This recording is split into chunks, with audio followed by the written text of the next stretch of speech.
Okay, I don't consider myself a puzzle person, but yet I think I may have made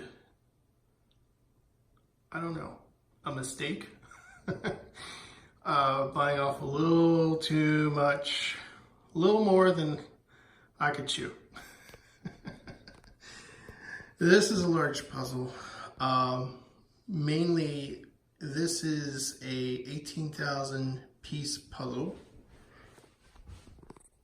called Magic Bookcase by Ravensburger. Basically, I got this because I was using a phone app to do puzzles, and I found it very frustrating in the amount of space that I had available to move my pieces about and categorize them. And I was frustrated over the number of pieces. They only allowed, I think it was either 400 or 600 pieces at most. And I was just getting fed up with it. I was like, this is not real puzzling. And once I was done, I didn't really I felt more frustrated than anything. And there's also this feeling like I don't have anything to show for it. So I decided I was going to go out and get a real puzzle. And I figured, I want a little bit of a challenge. And I figured the 1,000-piece ones were like, yeah, I could do it. But I want a little bit more of a challenge than that.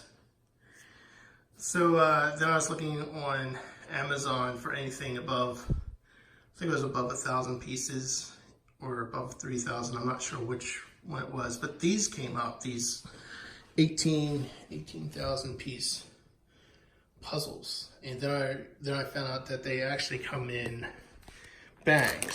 So you're not actually putting together an 18,000 piece puzzle. You're putting together about 4,500 piece puzzle.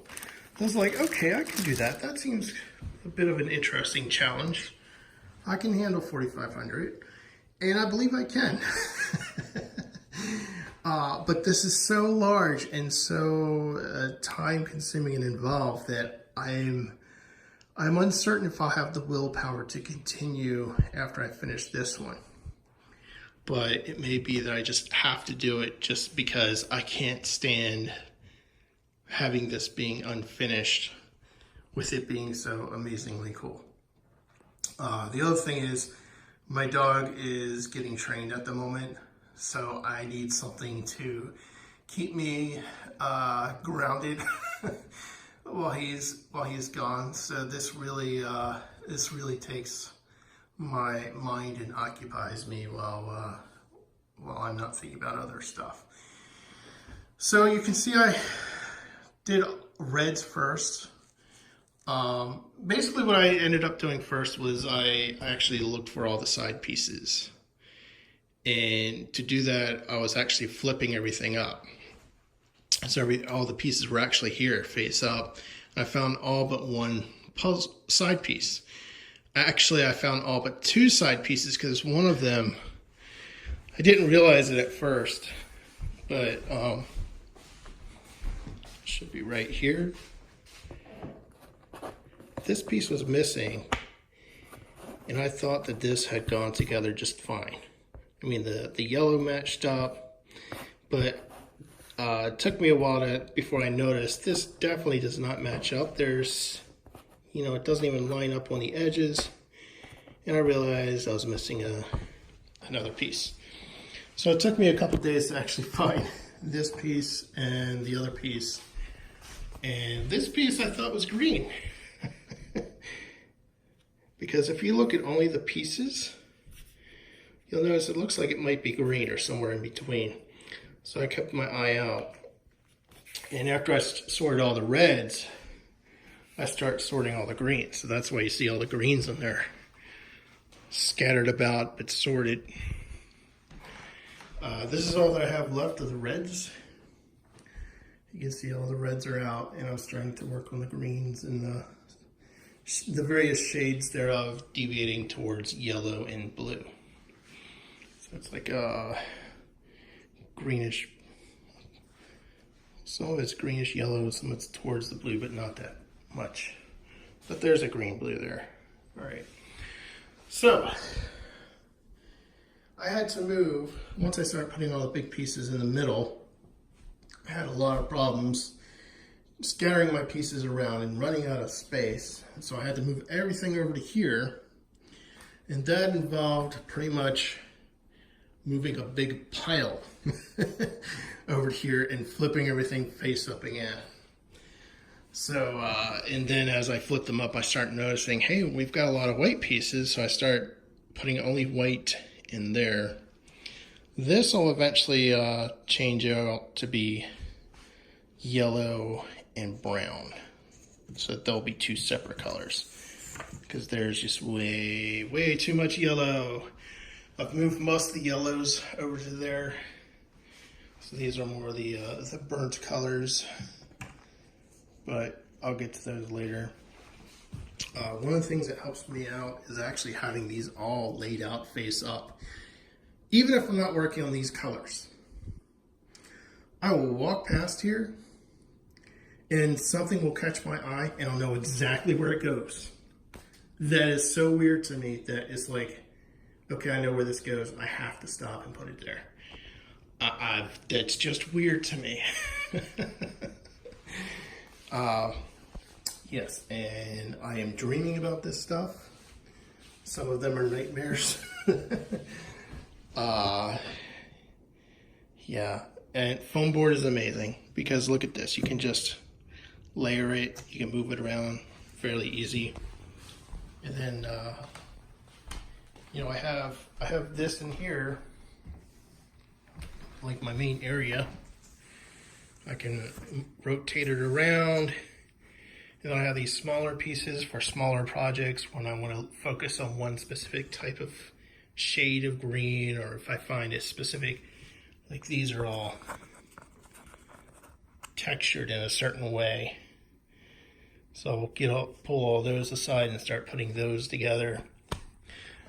Yeah, and there's all the yellow / greens there because there's a lot of